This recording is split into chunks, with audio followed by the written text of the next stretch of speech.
Much, Miguel. It's great to be, you know, active here in the Peralta Hacienda, even though it's through Zoom. I miss the days of being able to go there and, do some work down on the park. But thank you very much for coming. This is a class that I've been teaching for about 14 years at Cal State East Bay. And it's a class that has a tremendous amount of information.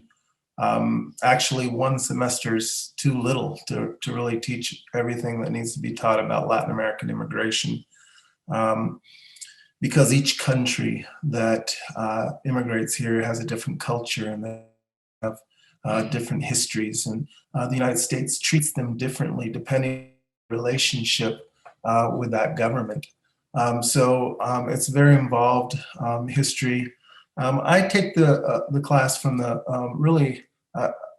my background is as a oral historian. So I work around stories and memory, but I also try to look at some of the policies as well and some of the things that have happened. So we'll be covering a lot of policies in this class, but I'm not a political scientist, so I may not know every single ins and out. These policies are over 100 pages sometimes. So, but that gives us a chance to really utilize this forum to educate each other. If you have questions, of course, and especially if you have memories of this time, we're going to be talking about and focusing on Central America and Mexico.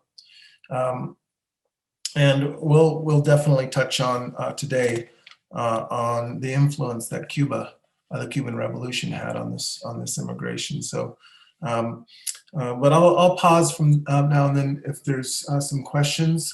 We'll also have a little bit of time at the end as well.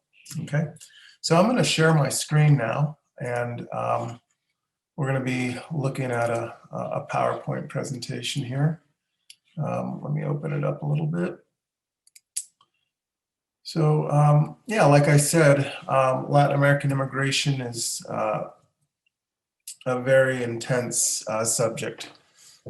In the class that I teach, we not only do we look at Mexico and Central America, but we look at the Caribbean, and we also look at the increasing immigration from South America. So this is going to be the class outline for the 3 meetings. Today we're going to really just look at setting the stage, what led to one of the largest migrations in human history. Okay, so really this goes into some of the concepts of the class that I'll cover in a little while. We really have to understand the historical elements that are going on in order to understand Latin American immigration. We cannot take it from the point of arrival. We have to go back into those first stages when the families began to sit around the table and discuss, this incredible decision that they're going to make to leave their homeland, to leave their relatives, and to leave their community and their friends and everything that they have known. So those types of stories are the real, nuts and bolts of Latin American immigration. And so, but today we're going to look at, some of the larger events in those classes, or I'm sorry, in those countries, such as poverty and warfare and political corruption and so forth that have really uprooted, and of course, U.S. intervention in those areas as well. On the second class, we're going to be looking, sorry about that, we're going to be looking at policies in action, right? We're going to really look at some of the policies that happened when this massive rush began. And it has a long history. Latin American immigration has a long history, but we see an increased level around and starting around the 1980s. That was due to many different circumstances. So we're going to look at some of the policies that the United States government put in place, and we're going to see some of the movements that immigrants themselves created to try to thwart that. And a lot of this is based on solidarity with Latino communities in the United States, and solidarities with, people outside of our community who understood the dire situation that these people were in. Okay.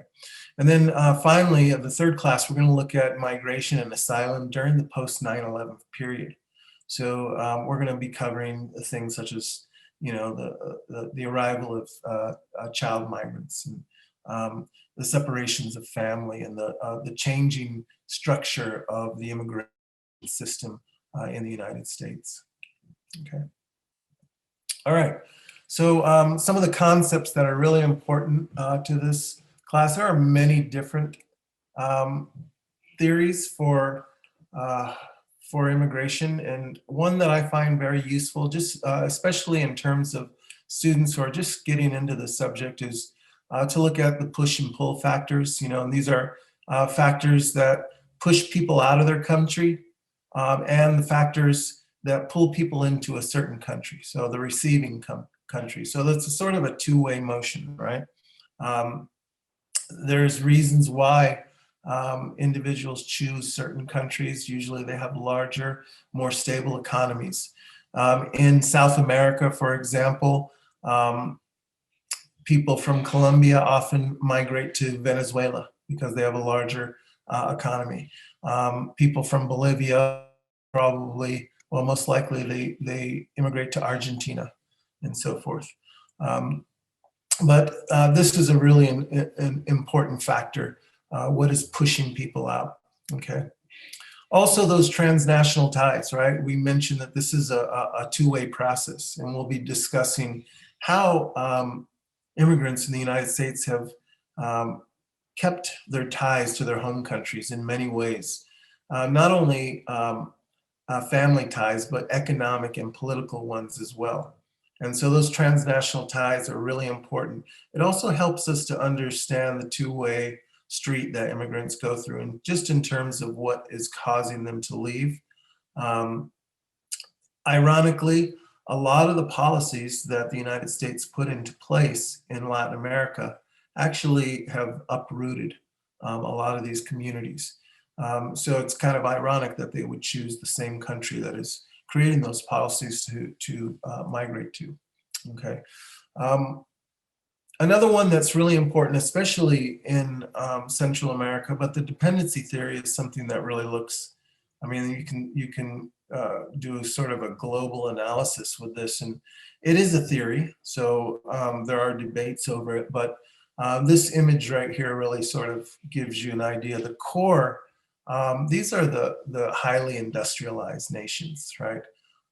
Japan, United States, Great Britain, Germany, and so forth, who use the periphery as a source of raw materials and a source of cheap labor. And so you have this sort of circular motion of goods and people and commerce that are sort of circulating around the world, feeding the core, right? And creating some of the wealthiest countries and societies that the world has ever known. So dependency in Central America, this is really a sort of a key concept here, especially if we think about the concept of a banana republic, right? The banana republic is this, it's this country that basically its economy is based on a few agricultural products, okay? And of course, since the 1950s, Central America has been industrializing more and more. But if we go back into the history, these highly underdeveloped countries that have only a few agricultural staples as the basis of their economy are very vulnerable to the core, right? Because it's the core that buys those products, okay? So if your economy is based on the sale of coffee, banana, cotton, perhaps sugar, it's very easy to be manipulated from the core, because the core, all they have to do is say, well, listen, you're not the only country that sells those. If you don't do what I say, then of course, we can buy those goods from other countries. Okay, so it leaves them in a situation that where the core is able to manipulate their politics and their economies. Okay, so it really is beneficial to the core to keep these nations underdeveloped, right? So that they can continue to sort of siphon off these raw materials, and of course, more recently, cheap labor. Okay, so that's where we call dependency, right? These nations, these underdeveloped nations like we found in Central America, they're dependent on the sale of those goods for their well-being, right, and their livelihood. So that means that they're tied in a very delicate way to the United States, so that the United States has the upper hand in that situation. Okay. Finally, we're going to discuss various types of immigrants. We know that the basic two types of political immigrants, which we tend to refer to as refugees. There's also economic immigrants, those who come because of economic reasons. And the United States bases their policies on these these larger categories, right? Undocumented immigrants are often undocumented because they are seen by the United States as economic immigrants. They're only coming here to get jobs, okay? Whereas there are certain policies for refugees that are sort of guided by, they're definitely guided by our federal government, but they have a larger background. When we think about refugee status, a lot of it is sort of overseen and at least guided by the United Nations, and we'll look at those different types of immigrants as we go along. Okay.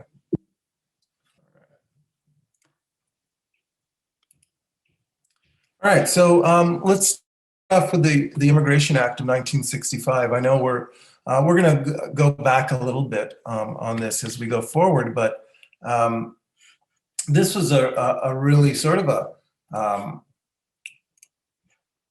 this was a really important law in the United States history of immigration because it really fundamentally changed the way that we look at immigrants from places other than Europe. Okay, so before this, there were quotas for everywhere in the world, and of course, Western Europe, and particularly Northwestern Europe, had massive quotas, whereas the rest of the world had little to no quotas. Okay, so what that meant is that the bulk of the immigrants that were coming into the United States were from this part of the world. They're from Europe. Okay, and these earlier acts also included, the Chinese Exclusion Act, the Asian Exclusion Act, and so forth. So the people who are coming into this nation were overwhelmingly European. Okay, so the Immigration Act of 1965 changed that, and it had it's another one of those very large laws. But remember, it comes right during the Civil Rights Movement, right after the Civil Rights Act passed. So it was sort of signed in the momentum of that time period. Okay, it gave equal quotas to everybody in the world, to all the countries at 20,000. Some countries, this was sort of good for. Obviously, the Asian countries who had little to no quotas. But for Mexico, it was bad, actually, because a lot of the quotas for the rest of the world, Mexico was exempt from those, mostly because the United States used Mexicans as cheap labor, right? So Mexicans didn't have a quota. They could just come based on the idea that they would come here, they would work, and then they would leave, right? After they did that. And so the United States allowed Mexican immigration to come in Obviously, there were deportations. Obviously, there were backlashes and so forth. But with the 1965 Quota Act, it locked Mexican immigration at 20, at least at first, in the first part. It's larger now, but at this point. Okay. One of the good things that really has increased immigration from Asia and Latin America is the family reunification programs that this act had. And what this does is that once an individual gains US citizenship or permanent residency, they have various means under the law with this act to then bring their family members in. Okay, so they can bring their parents in and their siblings and their wife and so forth and children. So family reunification, it's a long process. It does increase the amount of immigrants that come in, and this is above the 20,000 a year quota. Okay, so if you think about a country like Mexico, let's say that they meet their quota of 20,000 people who are admitted in the United States. This does not include the process of family reunification. So I think that family reunification is probably one of the most important reasons of trying to understand the growth of Latin American immigration. Okay. Finally, we gave in this act of the people who we admitted in the United States, we gave preference to people who had certain skills and education levels. Okay, so that was called a brain drain, and in some ways, I mean, if you think about it, it highly benefits the United States, especially when we're talking about. I mean, if we look at today, right, we are siphoning the brightest people from different parts of Asia and Latin America and so forth. So that actually hurts those economies if you think about it, because their most skilled laborers and workers are leaving for higher pay in the United States. Okay. All right, so we have a question here from Holly. How many people would come from Mexico annually before 1965? I don't have that data on me, but I know it was quite a bit, right? Particularly after the Mexican Revolution, we know that the cities around the Southwest began to rapidly grow. Los Angeles was a city by the 1940s with almost 1 million people of Mexican ancestry. So yeah, there was quite a few that came in. Okay, so yeah, this Immigration Act was really key on creating a more diverse society in the United States because it allowed people from Africa and Asia and Latin America to come in, whereas before it was exclusively European. Okay. All right, so this was a really important time as well. If we go a little bit back before the Cuban Revolution, the United States had its hands really tied all over Latin America. The United States dominated the economy of Latin America. It dominated the politics in many ways. Okay. In fact, the United States government was very involved in the politics through the State Department, through our embassies in Latin America. We supported outright dictators in those countries for many, many years, mostly because those dictators really allowed the economic status quo to be maintained, right? You could rely on those dictators to maintain a docile workforce, to maintain very good economic ties with the United States, and to keep the natural resources and so forth flowing. US corporations were the largest landowners in Latin America. And meanwhile, these small elite groups in Latin America really established really intimate ties with developed nations in Europe and in the United States, okay, in themselves. So the process where you have this exploitation taking place, it wasn't only the fault of the United States and Great Britain, it was also the fault of the elite classes in Latin America, okay? For example, I mean, we can talk about Guatemala, right? A lot of people know about what happened there. In 1944, the people rose up and they had a revolution against that dictator who was exploiting everybody. And this led to a part of Guatemalan history that was called the 10 Years of Spring, where they had all these they had a democracy, they created a new constitution, but they also had some socialist leaning policies because most of the population was not educated. Most did not own land and so forth. So they put into place these educational processes. And by 1952, they put in an Agrarian Reform Law, which basically allowed the government to buy idle land from large landowners. If you weren't using it, the government could buy it. And then they would distribute that land to peasants and poor people so that everybody could have sort of a kickstart. So this was Guatemala was the most progressive place in Latin America at that time.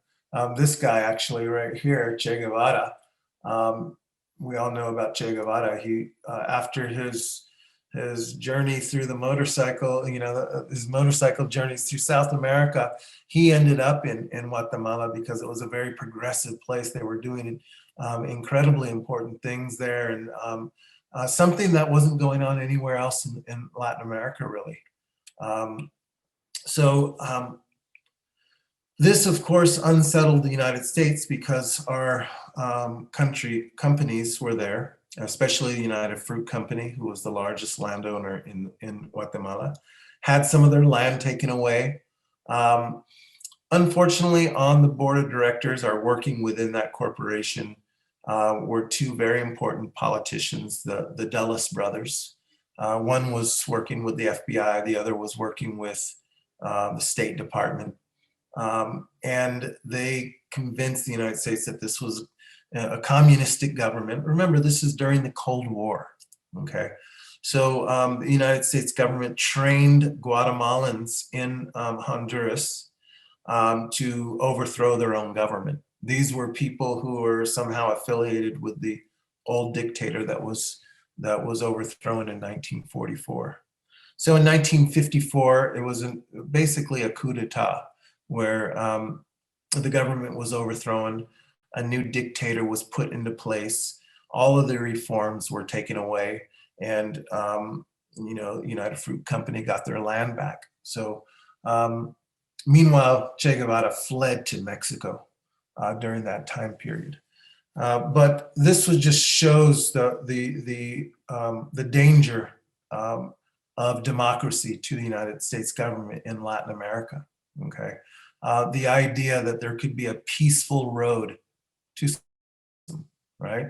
A road that the people themselves chose through democratic processes. All right, so I mean, it's a shame because we promote democracy, as the most evolved political system, but this wasn't really the case in terms of our allies in Latin America at the time. Okay, so the Cuban Revolution happened, and it was a successful revolution, of course. We're not going to really go into that, but the influence was tremendous, right? They created a socialist economy and a communist government, definitely after reaching out for help to the United States. After the revolution was won, Fidel Castro reached out to the United States and they rejected him. So naturally he goes to the Soviet Union for help. And this was something that shocked Latin America because for the first time it showed that a group of, men and women could get together, wage a popular revolution, and overthrow a very powerful dictator that is supported by the U.S. government. The United States during the revolution was supporting the government of Cuba with a lot of arms and money so that they could try to defeat this revolution, but they were unsuccessful. So one of the things that happened as Che Guevara emerged within this revolution, he and Fidel Castro had met in 1955 in Mexico City as Fidel Castro was planning the revolution. I have read a little bit on the biographies of these guys, and from what I remember, Che Guevara was much more versed in Marxist ideology than Fidel Castro. But in any case, one of the books that he wrote after the revolution was won was called Guerrilla Warfare, and it was kind of a pamphlet that the people of Latin America how to form clandestine guerrilla military units that could be used to wage a popular revolution. And this book was just shared all over Latin America, and the people were just tired of what was happening to them.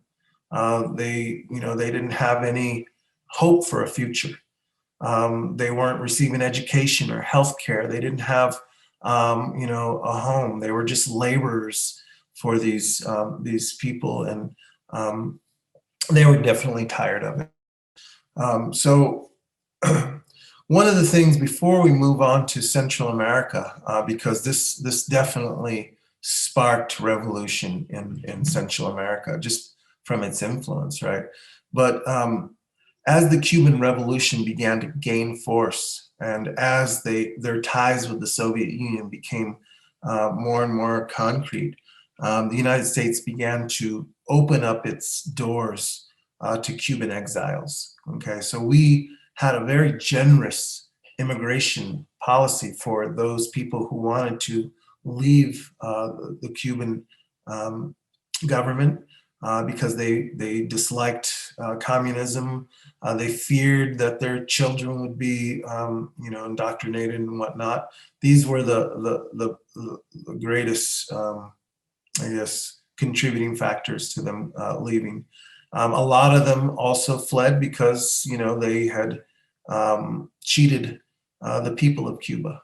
Okay, so definitely after the revolution was won, Castro rounded up all of the cronies of the dictator. So there were people fleeing to the United States, and the United States opened their arms. In fact, the Cuban Adjustment Act of 1966 gave blanket amnesty to all Cubans who wanted to come to the United States. And what that meant was that by virtue of being born in Cuba, you were allowed to come to the United States and through a very short process, become a US citizen, okay? There are all kinds of different services for these immigrants as well. For example, housing referrals, job referrals. There were even, when it came down to, a lot of these were professionals. They were the upper crust of Cuban society. At least the first wave was. And when Fidel Castro refused to send their transcripts to the United States, the United States government set up licensing exams for these individuals to prove that they were professionals in business and in healthcare and whatnot, right? Architecture and so forth. So these licensing exams were in Spanish too. So these types of efforts by the United States government to help the Cuban refugees, no other Latin American immigrant received this, right? Cubans became quickly through the 70s and 80s the most, I don't like to use the word affluent, but they were the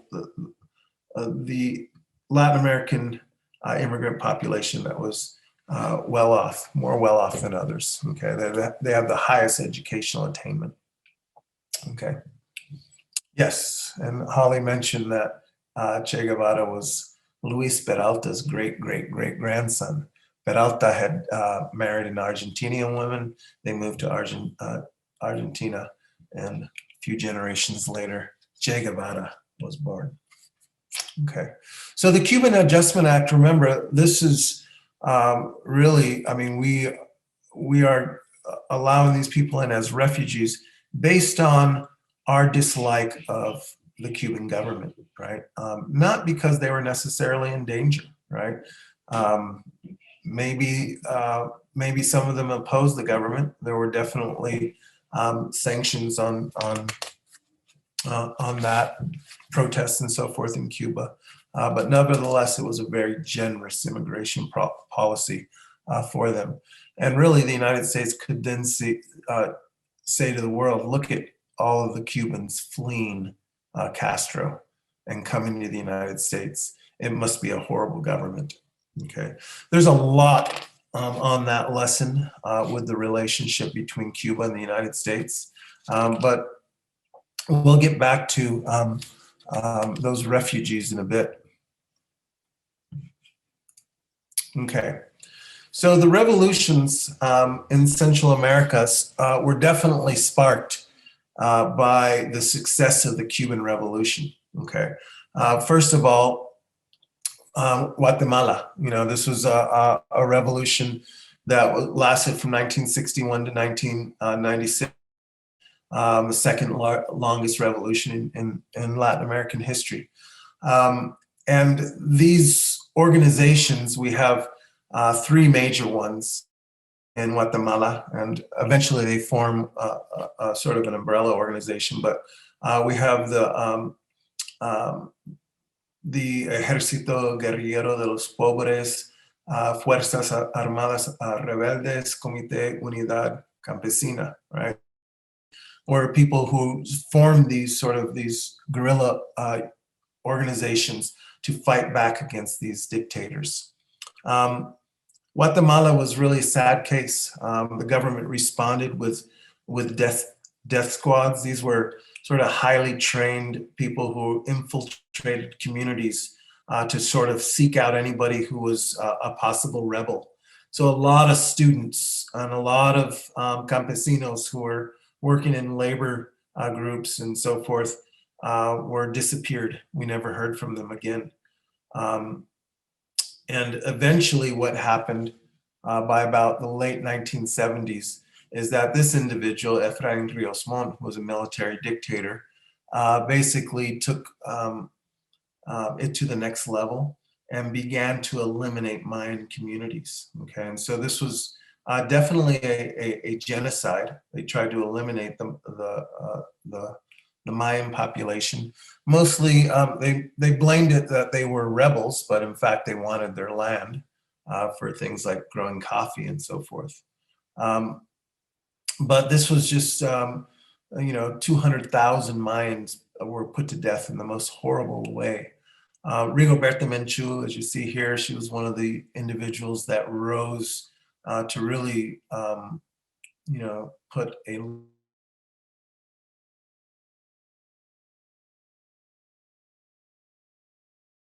from a Mayan community. Her parents and family had been killed in horrific circumstances. Her dad was burnt to death in an embassy protesting the government. And she rose up and became a leader. She fled to Mexico to spread the word about what was happening, because remember, in these little communities, there's not a lot of infrastructure. So a lot of the acts of violence were happening without any. And so she began to talk to people. She had to learn Spanish, and she definitely did. And she began to speak about this, and eventually her story was recorded into a book called I, Rigoberta Menchu, which was translated into many different languages. But it really showed the world the brutality of the Guatemalan government. And and in relation to that, the connection that the United States government had to this government was also being exposed more and more. So in the United States, people began to protest in small ways. This is still, in the midst of the Cold War, at least in the beginning. So, but about 250,000 people died in this revolution that eventually ended in 1996. In El Salvador, even though the revolution, the main part of the revolution was from 1979 to 1992, started after the Cuban Revolution. The FMLN, the Frente Martí para la Liberación Nacional, was the main organization made up of all these different rebel organizations. But again, these were groups that were really inspired by,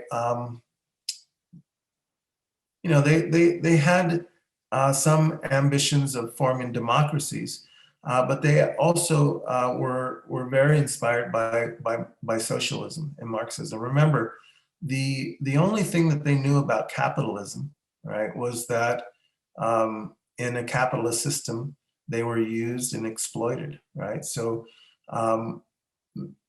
their experience with capitalism was not very good. So naturally, a lot of them began to be inspired by new systems of government, new economic theories. And this was a type of a theory that was spreading throughout Latin America, not only in small communities and at universities, but also within the Catholic Church, okay? There was something called liberation theology that was spreading throughout Latin America in this time. And this was a sort of a reordering of the Catholic Church. And the Catholic Church began to send priests out into small rural communities where peasants lived, and building community centers where they would teach them how to read, and they'd have art classes and poetry classes. And they'd also begin to sort of talk about the Bible, right? And reinterpret who Jesus Christ was, right? Would Jesus Christ have been for this dictator, or would he have been for you, right? Who would he have stood for in this situation? So El Salvador, we know that, this is, there are probably other examples of where liberation theology was more ingrained into those societies in Latin America. But probably one of the most important leaders came out of El Salvador. That was Oscar Romero. He was the archbishop who began to espouse liberation theology. And he began to actually tell the people, because remember, the army of the government were poor people, and the army of the rebels were poor people, right? They were all poor people fighting each other for the benefit, at least on the government side, for the benefit of the wealthy, right? So Oscar Romero began to tell them, you know what? If a general tells you to kill somebody, you are not obliged by the laws of God to do it, right? So he's basically telling them to disobey orders from the government, okay? And he was assassinated in a very symbolic manner when he was doing the eulogy and breaking bread for mass and so forth. He was assassinated, and definitely a really important turning point. But this revolution ended in a peace accord in 1992. El Salvador was, the army was agreeing to transition into a civilian democracy. Okay. So Mario says, I think I remember Guatemalan democratic reformers were labeled revolutionaries when in fact, many were on the level of union organizers. That's true, right? And also within the Catholic Church, as liberation theology began to sort of gain a lot of steam, a lot of priests and a lot of nuns And a lot of catechists, people who just helped out the Catholic Church, were killed and murdered because these governments saw the Catholic Church as being radical. Okay. Nicaragua, this is an incredible revolution as well. Another sad one. You had a dynasty of a family that had been in power since the 1930s. By the 1960s, the youngest son, Tachito, was the richest man in Central America. But this organization, the Frente Sandinista de Liberación Nacional, was founded right after, again, like in the case of Guatemala, it was founded right after, the Cuban Revolution, right? Through that example. So this was a revolution that was interesting because it was victorious. They managed to unseat and defeat that US-supported dictator, and he fled somewhere in South America.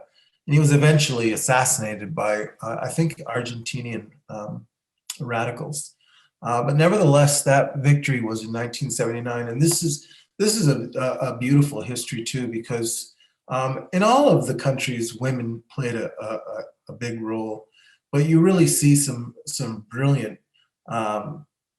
women in Nicaragua who sort of began to stand up and take a role. This is Dora Maria Telles.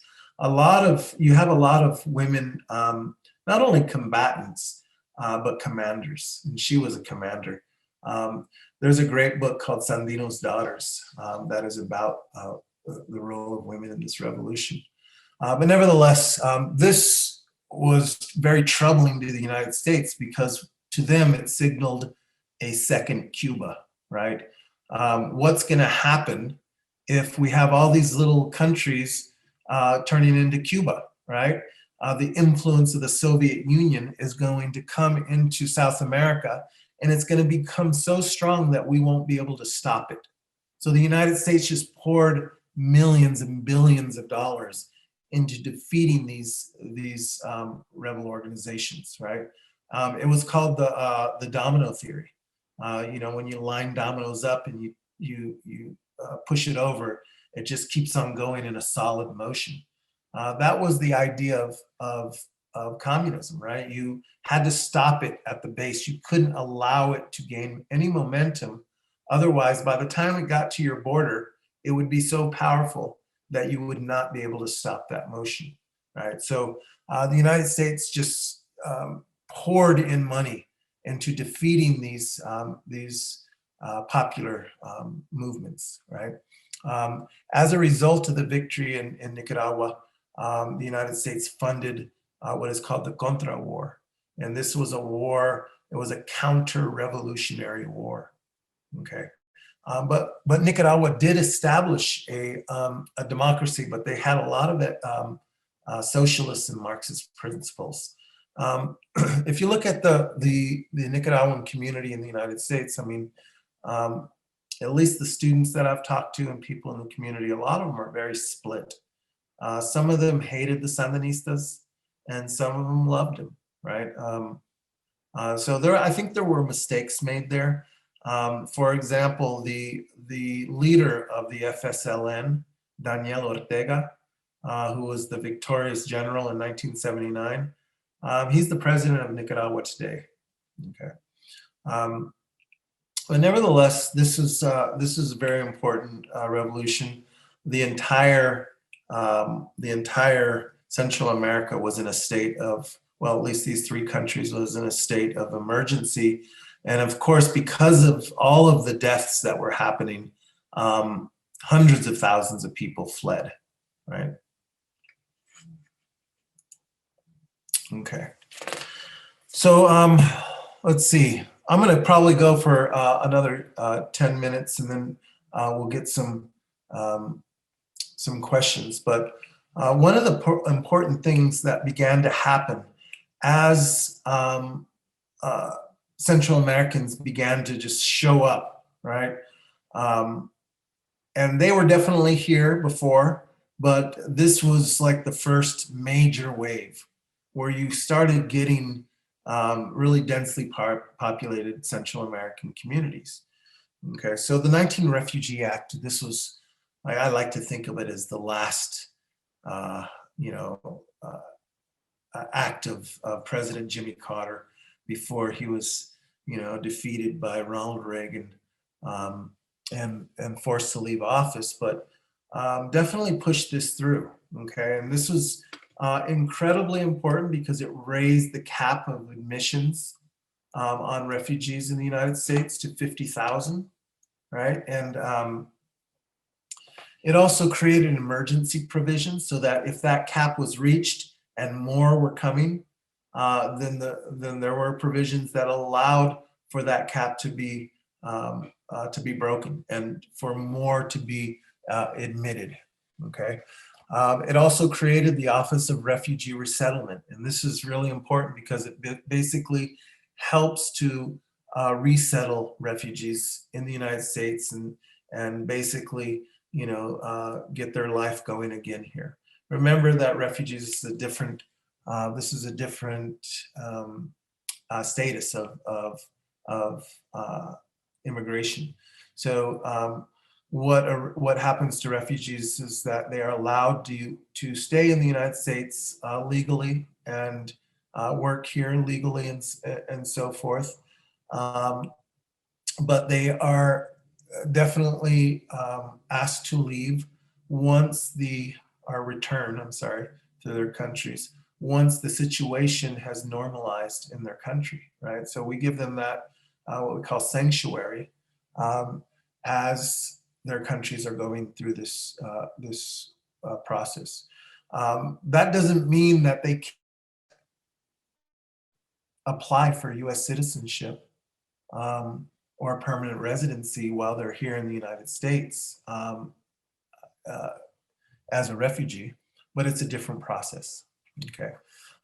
Nevertheless, this act also required the United States to follow the United Nations Protocol on Refugees. Okay, and this is very important because the United Nations basically said that a refugee is somebody who has a well-founded fear of persecution and that it is unsafe for them to live in their country. Okay, the United States did not follow the UN protocol. Okay, we did not care if people, we just didn't believe them.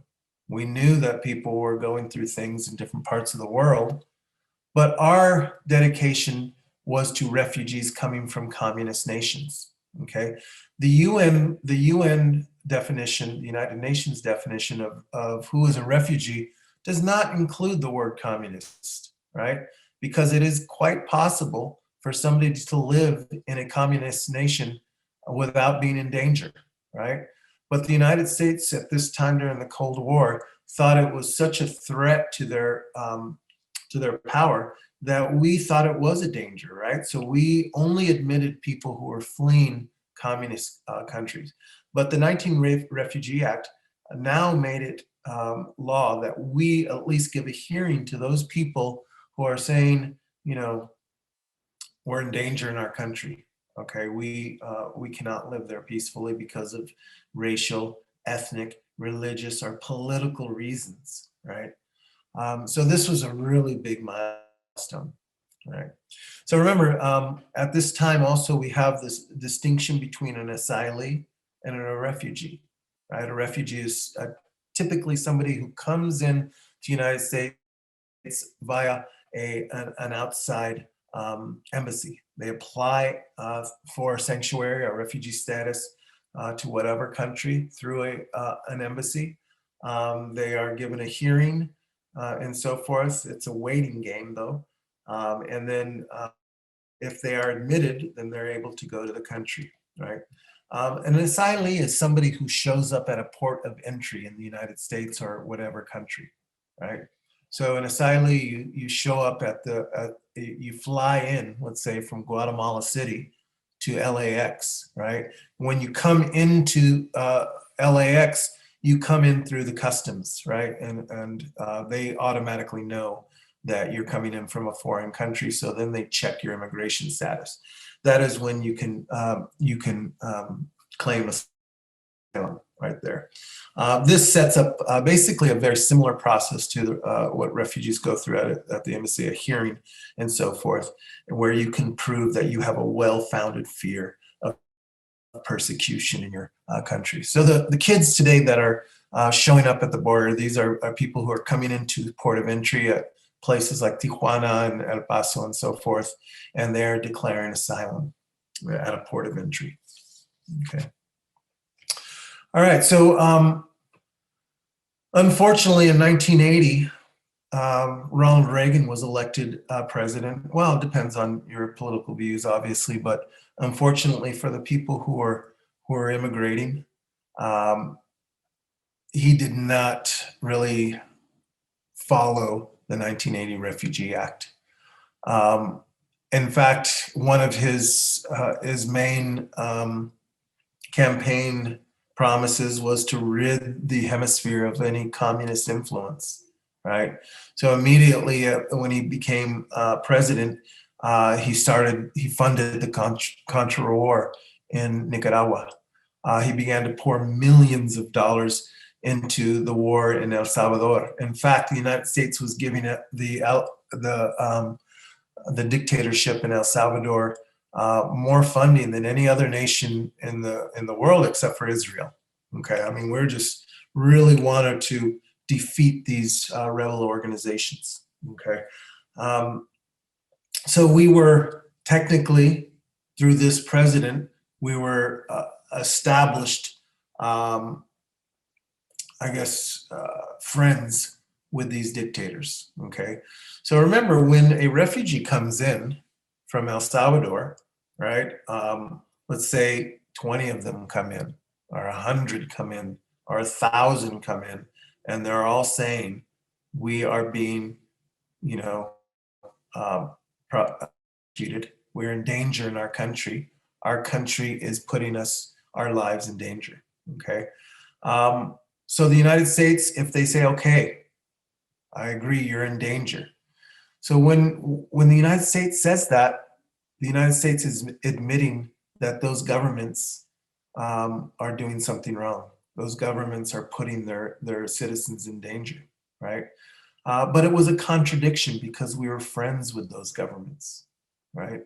So that political contradiction, right? We were just unwilling to admit that these people are in danger because we were funding those governments.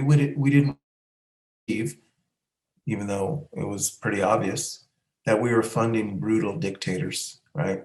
So instead of admitting these refugees and believing their stories of danger and violence and so forth, for the most part, we said no, okay? I think about 3% were given, sanctuary. The rest were being deported right away, okay? So again, when you're deported from the United States and you're sent into your country, you go in through customs, okay?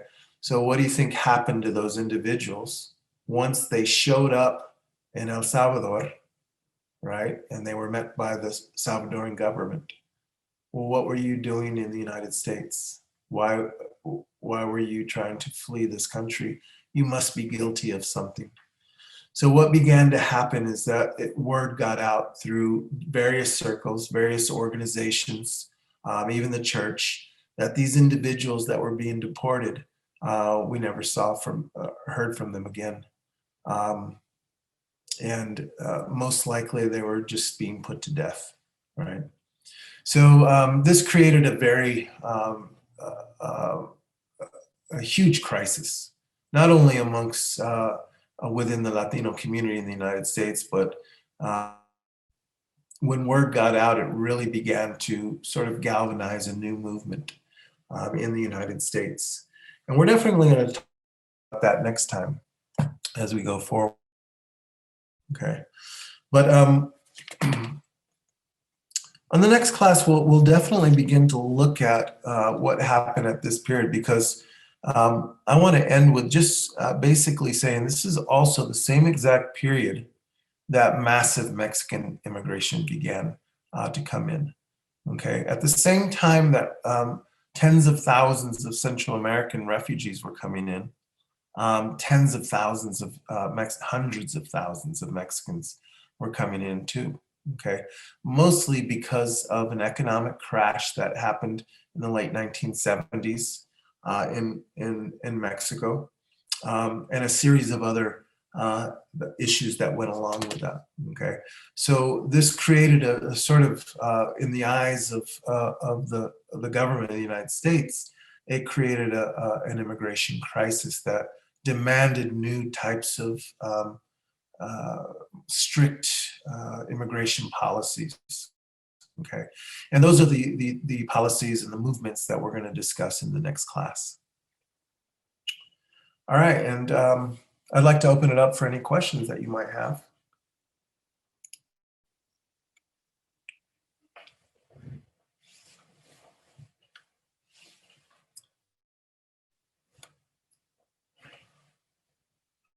We have one question about the Vatican's response to liberation theology. Definitely rejected that.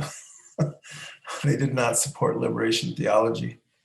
Although they've since recanted because Oscar Romero, if he's not a saint yet, he is in the process of receiving sainthood.